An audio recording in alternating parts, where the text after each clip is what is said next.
Chapter 52, An Accidental Blessing 1. The stars couldn't be seen in the black sky and only wisps of dark clouds drifted past the bright moon. The wind was very strong, but it didn't affect the flow of the moonlight.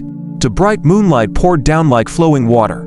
Some landed in the scavenger campsite, in the courtyard of Xu Qing's residence, and on the two figures in front of the door. Old Master Seventh, who was wearing a purple robe, stood there for a long time with his hands behind his back. Under the moonlight, his aged face was filled with contemplation. No one knew what he was thinking about. The servant beside him didn't want to disturb him, so he waited silently. As for the wild dogs in the surroundings, it was as though these two people didn't exist in their eyes and they couldn't sense them. Hence, they lay there without any abnormalities. The surroundings were very quiet. Only the laughter and screams from the outer ring area of the campsite echoed faintly. After those two sentences, the room fell into silence. Only the sound of breathing could be heard faintly. Time flowed by. After the time it takes for an incense stick to burn, Old Master Seventh, who was standing at the door, sighed softly. He didn't push the door open but turned and walked out. "Give him a token." Old Master Seventh, who had walked to the courtyard gate, spoke in a low voice. "What color?" the servant asked. "The most ordinary one. Also, you don't have to say much to him."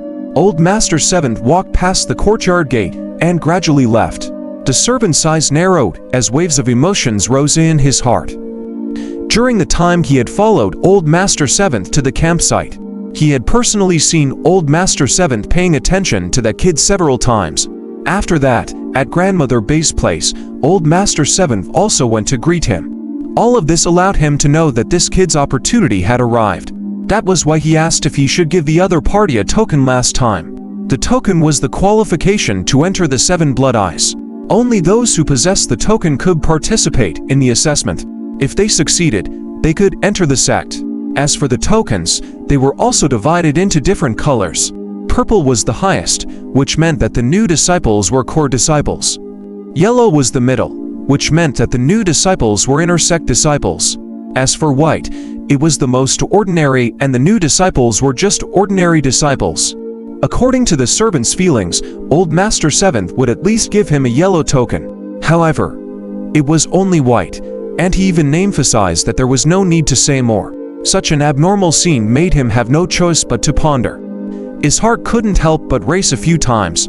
There's only one answer. Old Master Seventh thinks very highly of this kid. Not only does he want to take him into the sect, but he also has the thought of taking him in as a disciple. So, he plans to inspect him. The first three princes all entered this way. Could it be that the seventh peak is going to have a fourth personal disciple? The servant was very clear about the importance of the word personal. It could be said that once one became the personal disciple of Old Master Seventh, this person would instantly attract the attention of various forces in the Nanhuang continent. However, he felt that the possibility of this happening wasn't very high. After all, it had been a long time since Old Master Seventh took in a disciple. No matter what, he had to pay close attention to this kid. At the thought of this, the servant took a deep breath and collected his thoughts. He then slowly knocked on Xu Qing's door.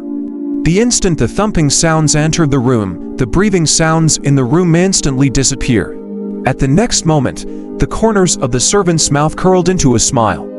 His body then blurred and disappeared. When he reappeared, he was already behind the room. At the corner of the wall behind the room, there was a hole. It was very hidden and was covered by bricks. It seemed like it had been dug out for some time.